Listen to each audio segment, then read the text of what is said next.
Welcome to this video on closures. Closures is one of the most complex and sophisticated aspects of the JavaScript language.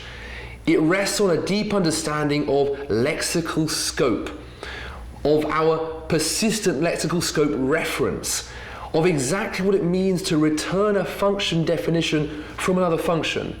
We get those principles down in this video and we have a strong, intuitive understanding of closure.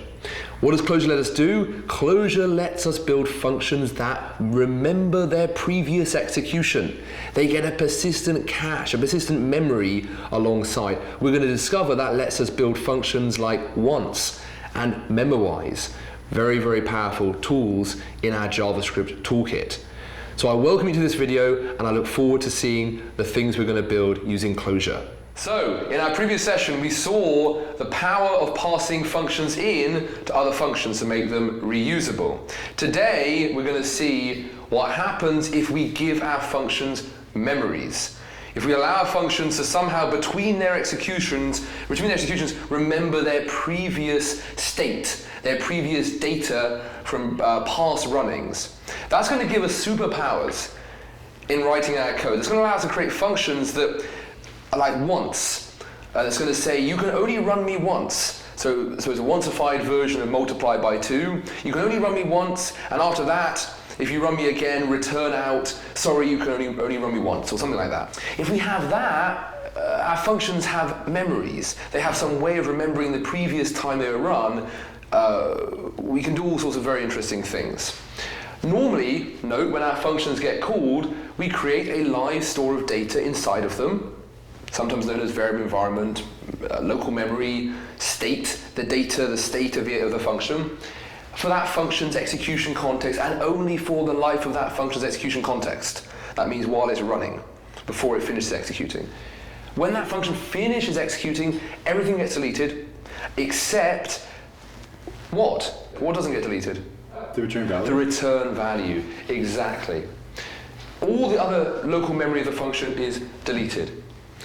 But, as I say, what if our function could remember the previous times that it was run? What if somehow some of its data could be held onto and not deleted? That would give us these supercharged functions that have memories. Right now, functions start from scratch every time you run them. You run it, finish it, start from scratch, run it again. Now they can get memories. This would allow our function definitions to have an associated cache persistent memory, but it all starts with us returning a function from a function. That underlying understanding that can be very confusing, we get this down, this profound concept of closure becomes much more readily understandable. So, functions can be returned from functions in JavaScript. We saw that at the end of our high order functions session, where we noted that passing in a function or returning out a function was possible in JavaScript because functions are just objects. We know we can pass objects around, so no problem. Well, let's see this precisely line by line. So, we have here a function instruction generator, which we're then going to call and store its returned value, whatever gets returned out of it, into generated func. Let's start at the top here. Lewis, kick us off. What are we doing? We're declaring a function called instruction generator and storing it in global memory. Beautiful. There it is. Excellent. Mejan, next line. We are declaring a variable called generated func. There it is. Excellent. And what is going to be stored in it, Mejan? The return value of invoking instruction generator. Fantastic. That's very good.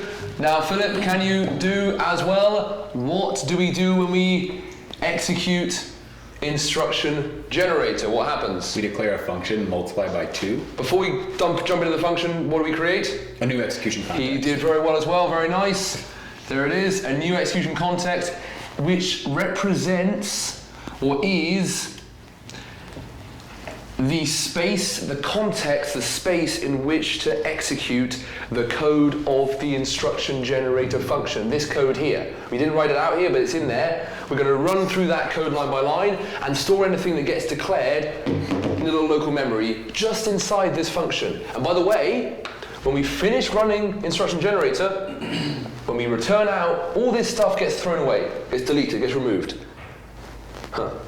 Also we think. Right, in we go. What is now, Philip, you're right, what's the first thing we do inside of this function? We declare a function multiplied by 2. Multiply by 2, yeah. Stored in local memory. Yeah, and it's stored in local memory, not in global memory, note, right? It's stored in local memory because we're declaring it inside of instruction generator. Now, Mejan, do we execute that multiply by 2 function at this point? Not yet. No. What do we do instead? We go to the next line that will be run, which is return multiply by 2. And are we executing it there? No. No, we're definitely not. We are taking the entire function definition and we are returning it out. We are returning it out, not with its name, just the function definition. We're returning that function definition out, and it looks a lot like this. Return function, no name, but it has, what is it?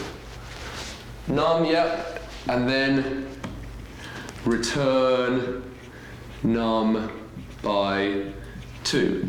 This whole function definition,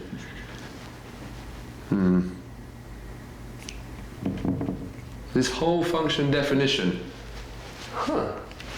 this whole function definition is all getting returned out into what global variable z? Generated function. Into generated function. A placeholder happens to be a variable, but it's a placeholder where this function is now stored. Okay, this function which we returned out, the functionality formerly known as multiply by 2, we grabbed it all and it's now stored as the output of generated instruction generator, and we stored it in generated func. So, Philip, what is generated func at this point? It's really multiplied by 2. It's the functionality we used to call multiply by 2 inside of instruction generator before we returned out that function definition, that functionality, that set of instructions, returned it out and gave it a new global label. Because inside it was known as multiply by 2. But that line return multiply by 2 says, JavaScript, go look at what multiply by 2 is. Oh, it's this function definition, return that out. There it is, return it out. What we don't return out is label. We return out just its definition. So we've got to, the calling of instruction generator returns out the functionality known as multiply by 2, but it doesn't get the label with it, so it gets a new global label generated func. So now, Lewis, how could I, out here, this is the functionality formerly known as multiply by 2. Lewis, now out here, how could I refer to the functionality that was inside known as multiply by 2, how could I call that function out here in global execution context? You could run generated func by adding parentheses. I could run generated func by adding parentheses. I probably want to pass in something, right? Some sort of argument. Which would be probably like a, let's say 3. Because generated func is the functionality we define inside of instruction generator called multiply by 2, which we then returned out into the global variable generated func. There it is. Yes, it happened to be like a variable, but it can be whatever functions can be stored under this label here, and instantly generated func can now behave as a function. All right, let's keep track of our execution contexts. That means the calls to functions. We started off in global, and then we started running instruction generator. So we added the call to instruction generator on top of our call stack. What told us, Philip, that we were ready to pop the call to instruction generator off our call stack? The return. Aha, so we exited instruction generator and returned out to global. We knew that because when we got rid of instruction generator, what was top? Well, it was global. Perfect. It was global. We returned back out to global. And what happened to our execution context? It was done, gone, clear, finished. And the only thing that stuck around was the function we returned out. All right, because we returned it out and gave it a new global label, generated func. So as Lewis said, if I now want to run the functionality formerly known as multiply by 2, I don't panic. Even though multiply by 2's label, this was deleted, this is gone, I don't panic because out here I have a new label for it, generated func. So, talk me through that line, Z. We now hit our line, the call to generated func. Talk me through it. What happens here, Z? We're invoking the formerly multiply by 2 function, Under its new label. which is generated func. And we're going to assign the return value of this function to what global variable? To global variable result. Perfect. For now, result is... We pass in 3 and then... So for now, result is undefined. And we're calling generated func, which is formerly multiplied by 2 with input of 3. We create what? A new... Execution context. Good. Excellent. There it is. A new execution context. Into it we go. And the first thing in local memory, Z, is what?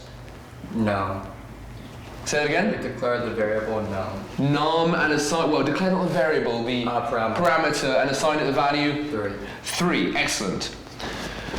Very good. Okay, and then we do what? Num by 2 or something? We're returning num multiplied by 2, so return 6. Return out 6 into result. Excellent. There it is. Folk, this is very strong. What have we done here? It looks pointless to me. Why did we do this? What have we done here? We have created a function instruction generator. There it is. We create a placeholder generated func, which is going to be whatever comes out the bottom of the instruction generator. It could be the number 3, could be a 10, or could be a function. Well, we're going to find out. We call an instruction generator. We go inside. What's it tell us to do? It tells us create a new function. Multiply by 2. Do we run it? No. Instead, we grab it, the whole definition, return it out. Store it in generated func. Now we have that functionality formerly known as multiply by 2 in a new global label, generated func. Meaning we can now call that functionality out here. We can run it by its new global label, generated func. But it's really just a functionality of multiply by 2. Take in num by 2. Run it, take in 3, return out 6 into result. Let's have thumbs on what we've done here. Or before we do that, let me ask you this. What if I put parens on the end of this multiply by 2 here? What would have happened instead there, Meejun? It would have invoked multiply by 2 and then returned the return value of invoking. Very nice. So let's play that through. So put parens on the end. Let's not put an argument. So we're going to have num is going to default to undefined. Undefined by 2 is not a number, I think. NaN, I think. So we're going to therefore return NaN from instruction generator, not a number. So generated func will be NaN. And so down here we'll have not a number trying to be invoked. And finally, we might get an error at that point. This is one of the challenges of JavaScript's way of handling data types. Rather than restricting us early on and saying, no, I want this to return a function, so you can't return anything except for a function. It goes, no problem, very happy you want to return not a number, this seems a very reasonable idea right now. And then only when it finally tries to run it, 4 sort of steps later does it finally spot. This is why error handling in JavaScript can be hard. That's why there's something called TypeScript that is a more restrictive version of JavaScript that says, you've got to specify your data types as your inputs, your outputs, what particular variables will be, and do not try and modify them, otherwise you will have trouble. All right, so nevertheless here, my biggest question, let's do thumbs. I have something I want to see people spot, which is, well, let's do thumbs. You lost me, I'm clear, clarifications. Everyone's thumbs.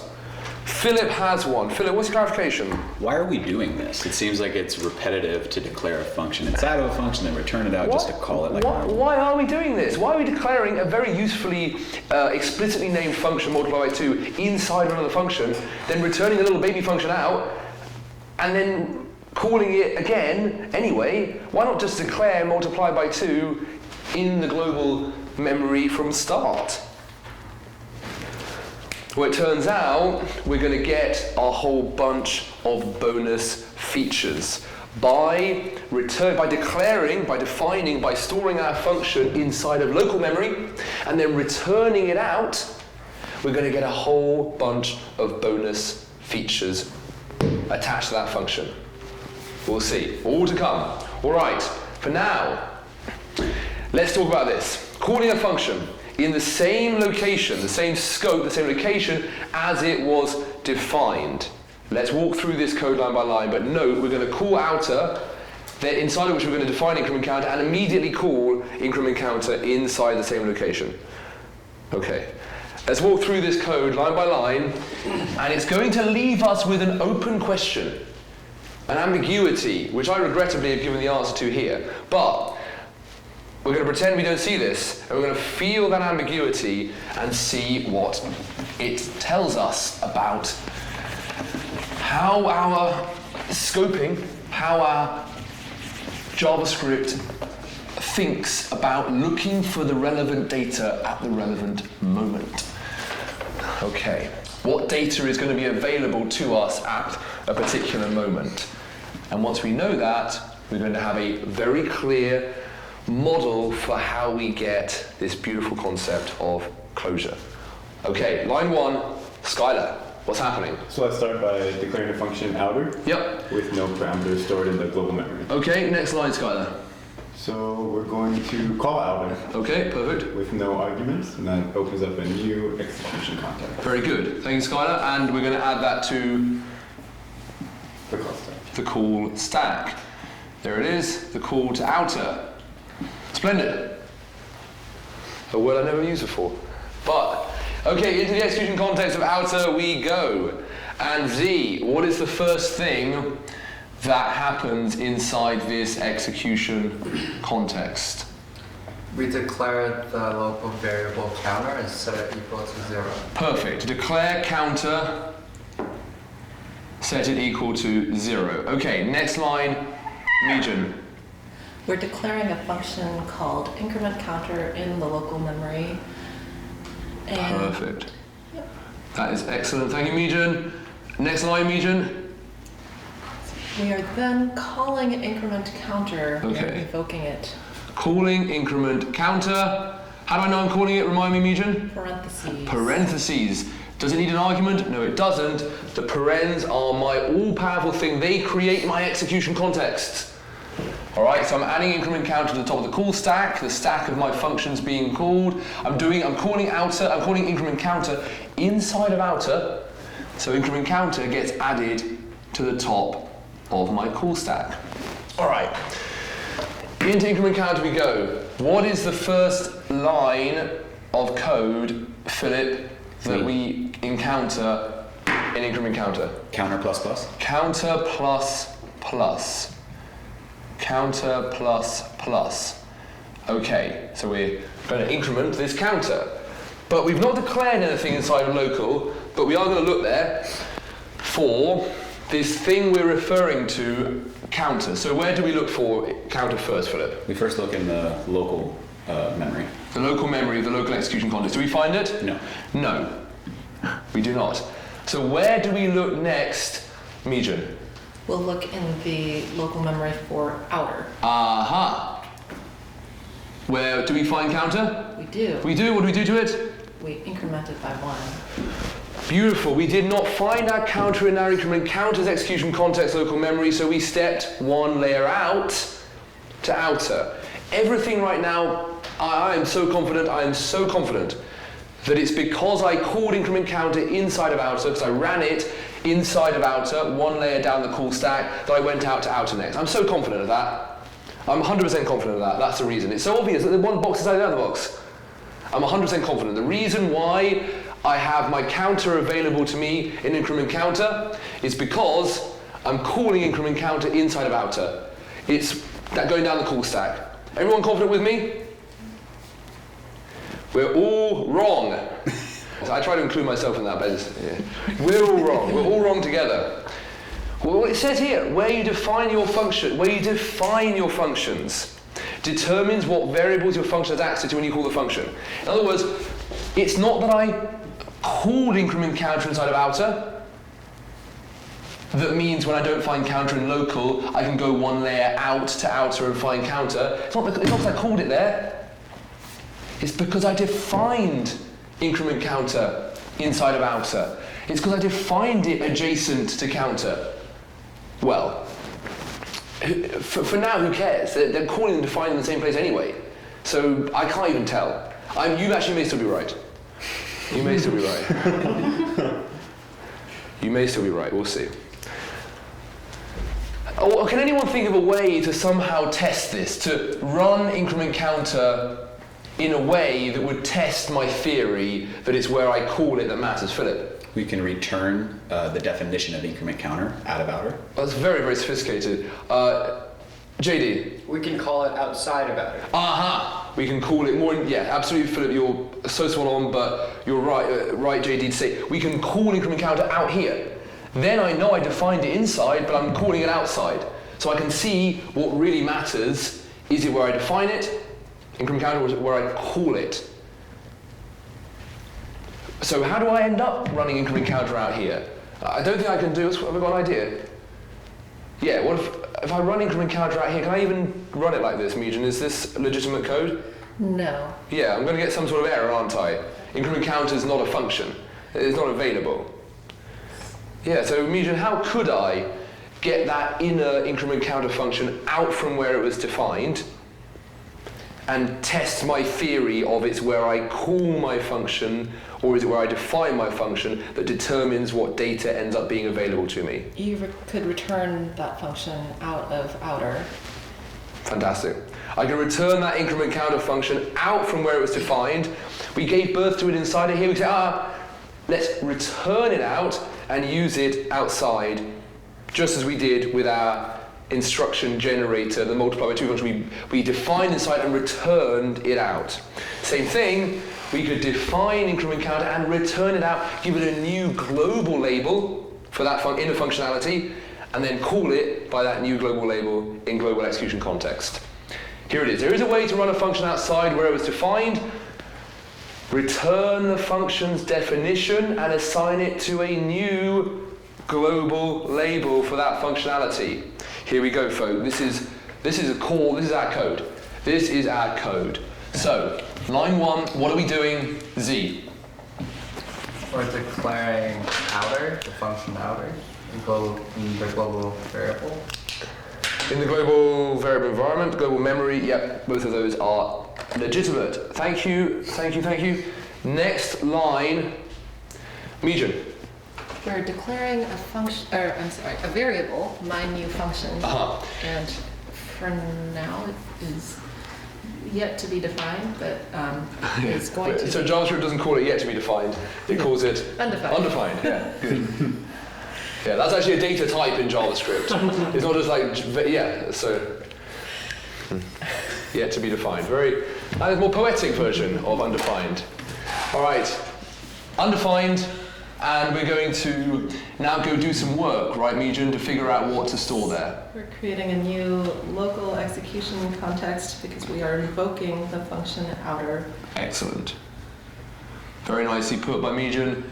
The return value of this function called outer is going to end up being stored in this my new function label. Whatever the return value is, could be a number, could be an object, could be an array, could be a function, whatever we're going to find out. All right, so we're calling outer, meaning within global, meaning it gets added on top of the call stack. Perfect. We create an execution context. We create an execution context that will run the code of outer for us. There it is. And in we go. And the first thing, there's no argument, so what is the first thing we do inside of our local memory? Lewis. We're defining a variable counter, setting it equal to 0. Excellent, thank you, Lewis. Next thing we do, Skylar. We declare a function increment counter in that local memory. Excellent. Perfect, there it is. Now, do we invoke that function? No, we do not. No. What do we do instead, Philip? We return the value of increment counter. Right, the value, the function value. Yeah. Don't think it's sort of running increment counter and returning. It's returning the functionality, which is legitimately known as a function value.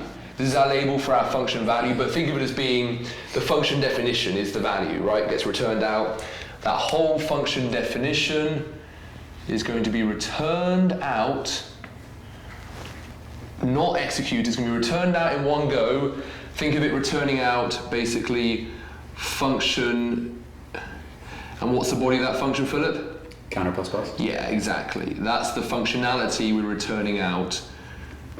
That's the functionality we're returning out into what global variable, Philip? My new function. Into my new function, excellent. So my new function is now this functionality. It's now this functionality here. Okay, excellent. So out has returned that function, formerly known as increment counter. Now it's known as my new function. And it was formerly known as increment counter, but not anymore. That was just its label inside of outer. What's happened to outer's execution context at this point, Mejan? It is wiped. It's wiped. Posh word for that. Popped off the call stack, and only the returned out function, formerly known as increment counter, is held on to in a new global variable, my new function. Or is it? It is. No, it's not that. Who cares?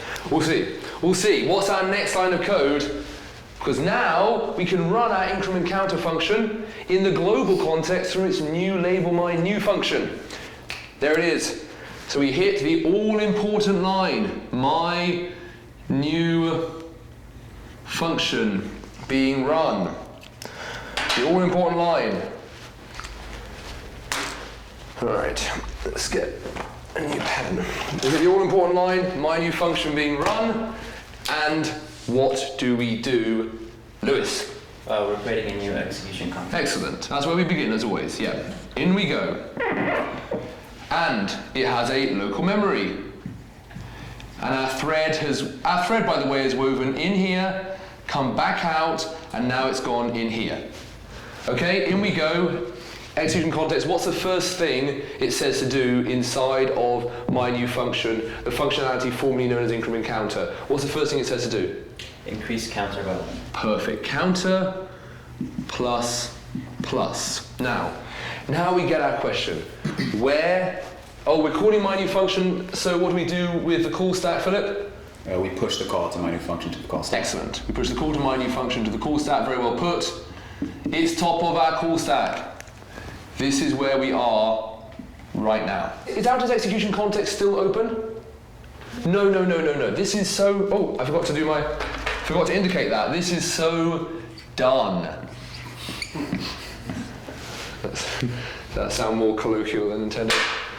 It's done, gone. We're in the call to my new function. Bottom line of our code here. Mejan, where do I look for counter? It turns out it's not in outer because that's not. Wait, we're not going to outer. Outer's on gone. First, but where do I look first? First in the local. Right, I look always top of my call stack first. And do I find it, Mejan? No. No, I don't. So now, where would all of my intuition, everything tells me, where do I look next? Well, your intuition would probably tell you to look down the call stack. Down the call stack. Into global. Right. Because I'm calling my new function in global. Where else would I look? Where else would I look? I couldn't think of where else I would look. Then it's very obvious that the next place to look is global. Do I have it there? No. Is there a counter? Can I just say, what a badly designed language that allows you to define a function and then run it, and then the values aren't there. So what would we get here? What would our intuition tell us that we get here, Skylar? Nothing. Yeah, some sort of error, perhaps. Yeah. Some sort of error. You know, I did not find your counter, I'm sorry. So why do we do all this? Why do we do all this? What a waste of time. On a Sunday.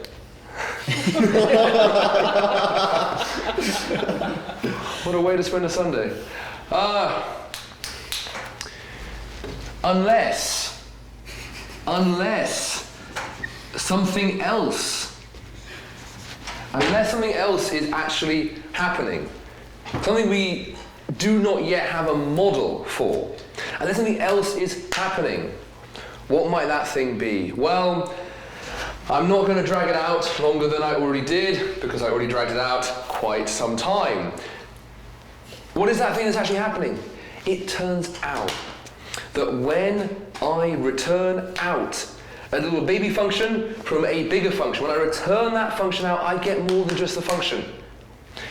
When I return out that increment counter functionality and give it a new global label, my new function that I can then run with counter plus plus inside of it, I don't just get that function. Man, I get something else. I get the live data from around that function when it was defined. I get that whole live data returned out on the back of the functionality formerly known as increment counter. On the back of it returns out that live data. We're going to add some caveats to this, but for now, therefore, counter is 0 and increment counter is a function. I get all my live data out on the back of the function as I pass that function out into my new function. Out returns with it a backpack of the live data from when this function was defined. When this function was defined, and we ran outer, and in we went, we created counter as 0, stored that live in memory. Not counter might be 0, but literally counter is now 0 in memory. Increment counter is now a function stored in memory.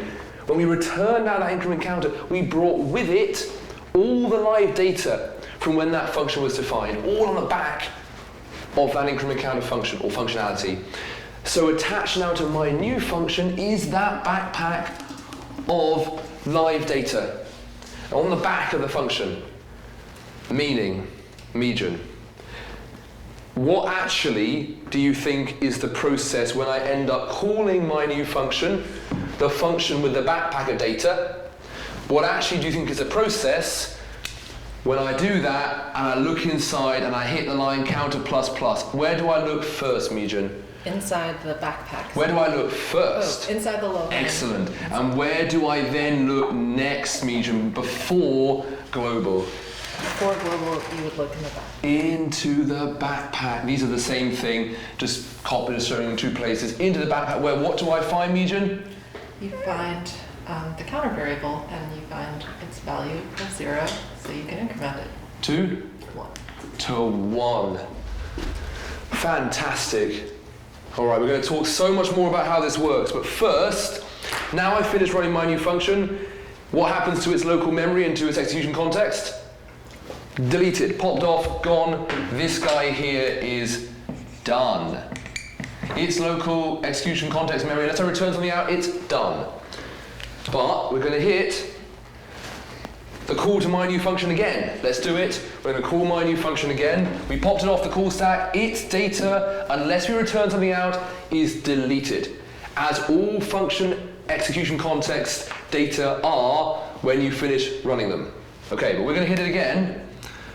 My new function is called again. Skylar, what happens? So you go into what was before increment counter. Yep, its execution context is created. Yep, and then you... Do you put anything in local memory? You increment counter. Right, so you hit that first line, counter plus plus. And where, Philip, do you look for counter first? You look in the local variable environment. You look in the local memory, the local variable environment. Variable environment is a posh name for that memory of data. It's the environment, meaning the things around you of available variables. Do you find counter? No. No, we didn't declare anything inside my new function. No counter. Now, where do you look next, Philip? You look in the backpack. Into the backpack of that data. And what do you find? Counter. Which is? 1. It's stuck around. It's stuck around. And what do you do to it? increment it to 2? To 2. Our live data on the back of the function has stuck around, attached and persistent to that function definition. Where is our local memory? Gone. Attached to the very definition of the function is a persistent store of live data. So that when I call my new function and don't find the variable I'm looking for in local memory, I don't go to global first. I go off to my backpack of live data attached to me. In other words, rather than going down straight away, somehow in here appears my backpack of live data, and only then, after not finding it there, will I look out to global next. All right, but I think we can see this has profound consequences. My function now has data that can stick around between calls, between invocations. My function has a memory. It has a little store, a little cache associated with the definition of it, bundled up. This allows us to do profound things we're going to see in a minute. But first, thumbs. There are a ton of clarifications that can be asked on this. I'm going to bring some of them up, but I also want to see if folk can raise some interesting clarifications. You lost me, I'm clear, I have clarifications. Mejan has clarification, Z's clear, Skylar's clarification, Philip's clarification, Lewis is clear. Mejan, kick us off. So you mentioned that there's a backpack that gets returned out with the function, with this internally defined function. And so my question is whether that backpack comes into existence when the function is defined inside the function, or whether what a fantastic on the return. What a fantastic question. What a fantastic question, Mejan. So look, here's how it works. The moment that increment counter function is defined, never forget that when JavaScript sees the word function increment counter, never forget that is literally, that's a command to JavaScript to take that label, increment counter, and take its functionality and go store it in memory. Never think it's like I remember when I used to think they were just there. They are grabbed and stored in memory, label plus definition. And at that moment, that's grabbed a bit of memory. At that moment, they also get a hidden property. A hidden property which is a reference built into JavaScript, square bracket, scope, square bracket, which is a little hidden link to all the surrounding data from where that function was defined. So as soon as that function is defined, it gets a bond to all the surrounding local memory at the moment of definition, Mejan, and it's stored in a hidden property. We can't, by the way, we cannot console log increment counter dot square bracket scope square bracket, or increment counter console log in see the we can't do that. This is a hidden property. There's no console logging of it. It's a hidden property, but it is a bond at function definition to all the surrounding data. Meaning, when that function gets returned out, that bond persists. That returns the inner function, and with it, that bond, that hidden scope bond to the surrounding data, is pulled out as well via that scope reference to the surrounding data. So it is just a link, there's a little bond to surrounding data, meaning when that function gets returned out, it's going to pull that with the bond, pull it out with it. Does that answer the question, Mejan? Yes. The implication of that would be that no matter where you call that function, inside of the outer function or in the global execution context, it's dealing with that same... That bond.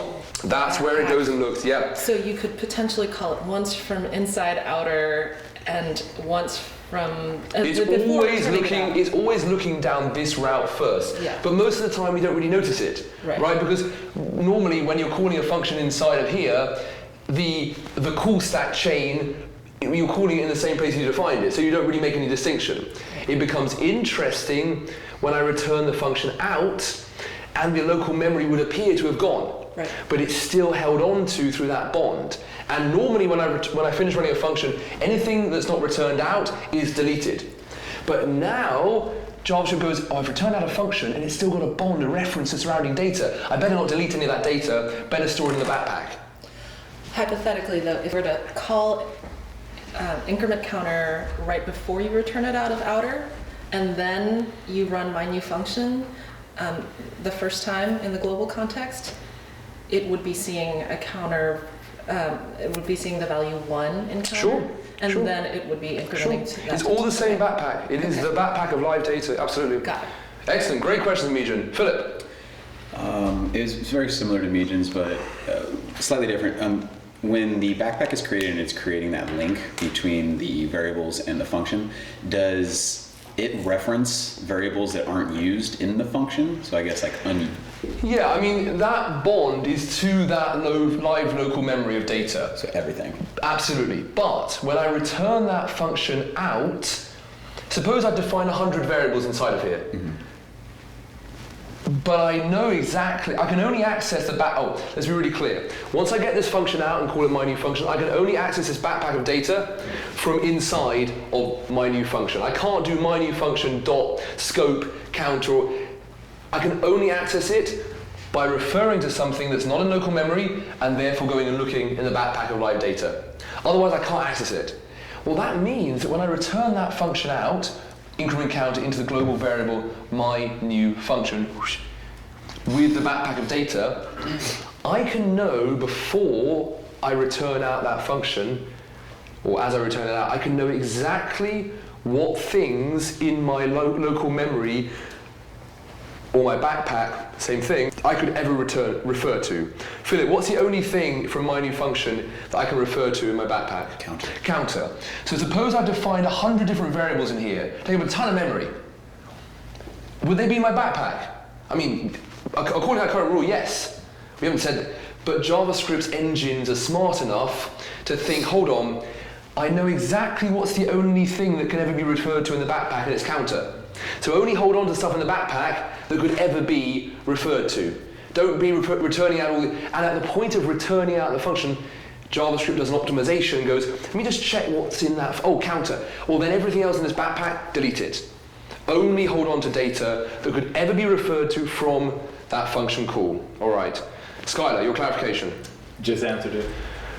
Excellent. Well, I'm impressed that none of you have any interest in knowing what this backpack is technically called. Or maybe you just assume it is called the backpack.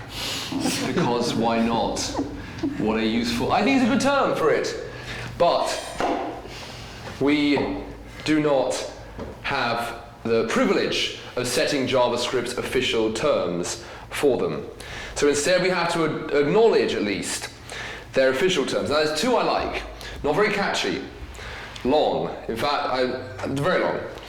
One is, well, first I want to tell you the meaning of the word lexical. Lexical means the positioning and ordering of where I am. So it's like the ordering of things on the page and where they're defined. This here is known as a lexical scope reference because I've defined increment counter here inside of outer, and therefore at its definition time I'm making a bond through this scope property to its surrounding local memory. It's called lexical scope reference because it's about where I position myself here inside of that local memory. So I position myself, that determines where the bond is to. Lexical means like where I'm positioning myself in order, sort of word order almost. So I'm positioning myself here, I get a lexical scope reference. Well, when I return out that function into my new function, the function formerly known as increment counter, that lexical scope reference persists. So we can call it our, persistent lexical scope reference. Catchy. All right, another posh name for it is, we often call our local memory a variable environment. The environment of available variables around you, the things around you, the variables around you. Well, some people say this variable environment is kind of closed over and returned out. When we return out the function, we close over the local memory, the local variable environment, and return it out in the backpack. So we can call it the closed over variable environment. And now do you see why I like the name backpack? But there is another colloquial name that I find very confusing because it's the name for the whole concept. This backpack is colloquially called the closure. People say, put it in the closure. Persist our data in the closure. This backpack here is called the closure. These are all words for that backpack of live data that is now attached to the definition of the function, my new function, that got returned out from where it was born as increment counter. Closure is one name for it, but people call the whole concept closure. So I don't like this, but people call it, you've got to know that, of course. Backpack, I think this is a very good name, but obviously cannot endorse this as the official name, and I warn you against using it in interviews, even as it spreads. Even as we spread this term, I recognize its limitations. Man, persistent lexical scope reference, very impressive. Close of a variable environment, very nice. All right, so there we go, folk. We're going to talk in a moment about how is this going to change how we write functions, what's going to empower us to do. We're going to also talk in a second about one edge case that wasn't brought up, one sort of situation that wasn't brought up. What if I ran outer all over again, generating a new returned increment counter function?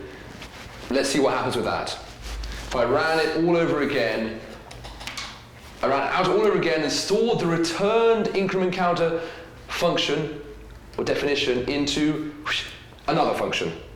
And then we're going to call another function a few times. Here we go. We're going to run outer one more time.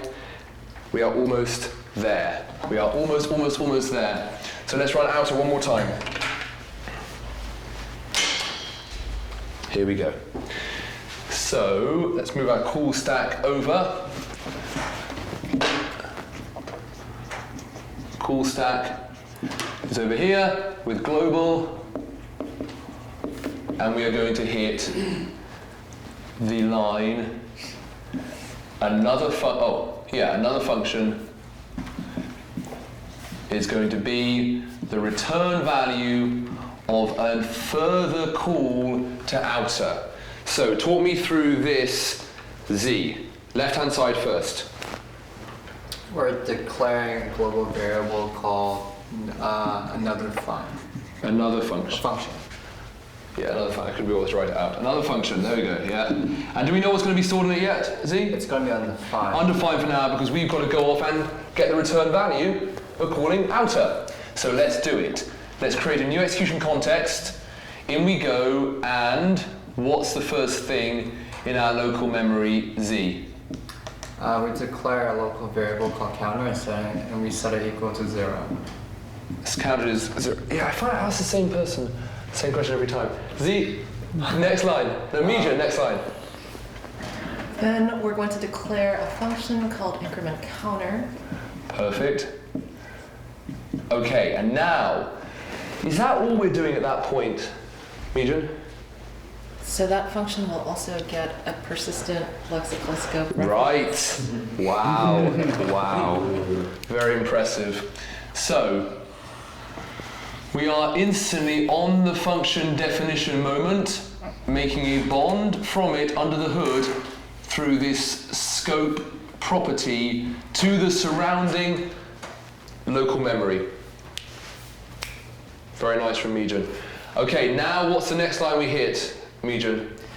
We then return increment counter. The functionality of increment counter, the function definition of increment counter, return it out into what global variable? Another function. Another function. And are we just returning out that increment counter functionality? No, we also get the persistent lexical scope. Excellent, excellent, excellent, excellent. We also get that persistent lexical scope reference. Outer returns, formerly known as increment counter, not anymore. Outer returns, and with it.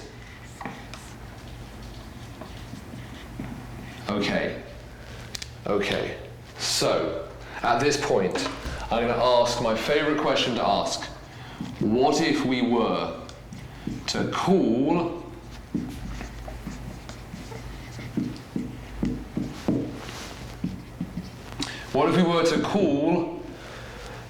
another function is the function, there it is, that we just returned out with its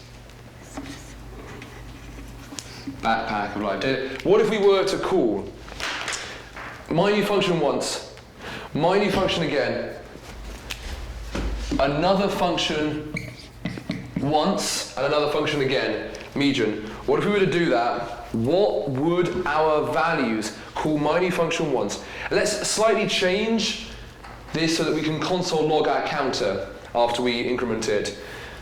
So we'd counter plus plus and then we'd console log it.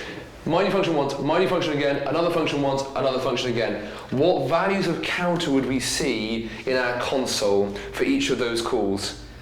Are we starting with my new function? Yep. Okay, so that would, I think we left it at 2, the counter. Oh, we're going to run it for the very first time. Oh, for the first time, Yeah. okay.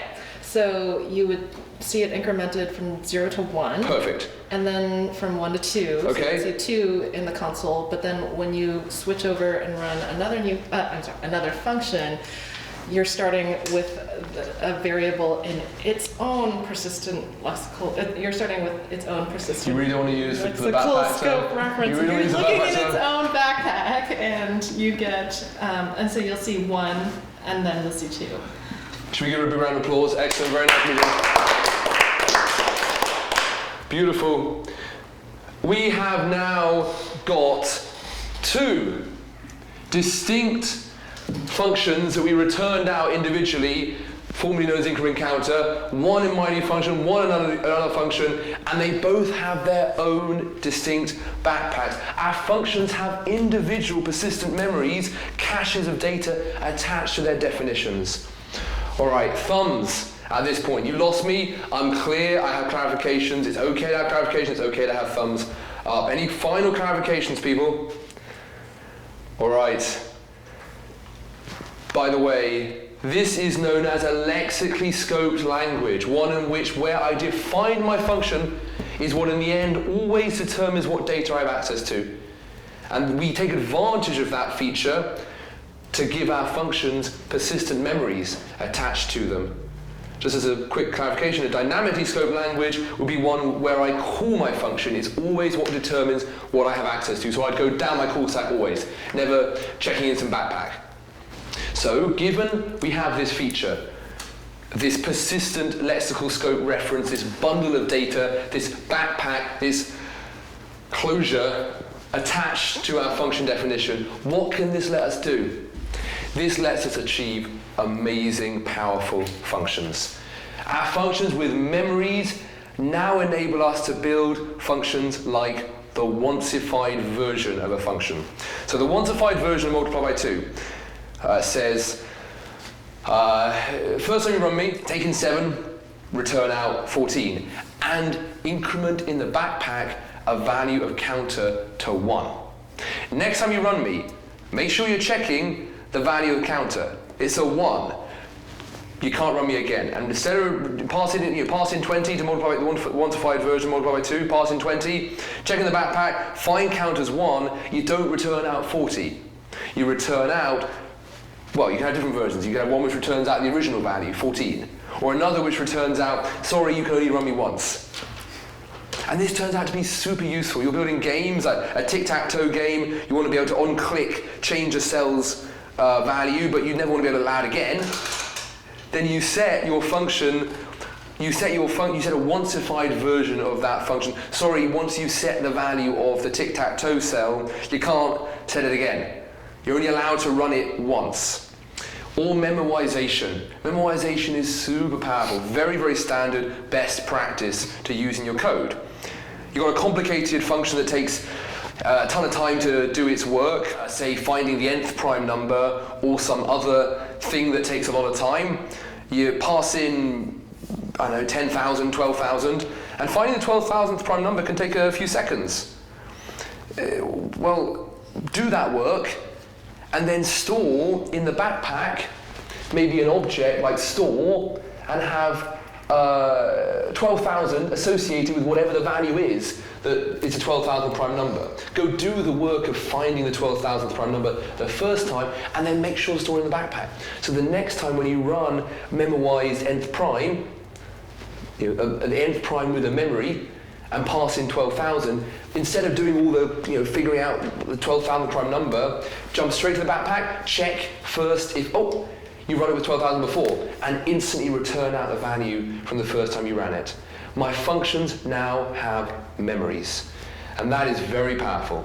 And there is the module pattern, and this is used in many design patterns in JavaScript, the ability to bundle up state data hidden on function definitions. When you're writing, again, large code bases, thousands, tens of thousands of lines of code, hundreds of thousands of lines of code, many developers on the team, it's pretty problematic to what's called pollute the global namespace, pollute the memory by putting like result is 7. But you want your data in your application to last sometimes the whole life of the application. Maybe it's like scores of a game. You don't want to have inside of functions only. When the function finishes running, they're deleted. There's some data you want to hold on for the whole life of the application. Player scores. Now you can be really careful with how you define those variables, but it's still pretty problematic to have in the global memory result 1, result 2.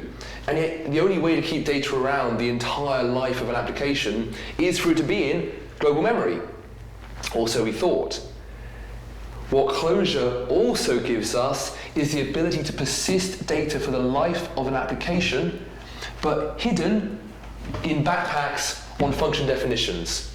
And we write those function definitions in smart ways such that we can pass in a value which will then be stored in the backpack, and we can write them so they return out the value, for example, return counter, so we get write-read access to our backpack of data. But they're all bundled up inside the backpack of a function, not there able to be mutated. You can't do my new function .counter. You can only access it through this very nice interface.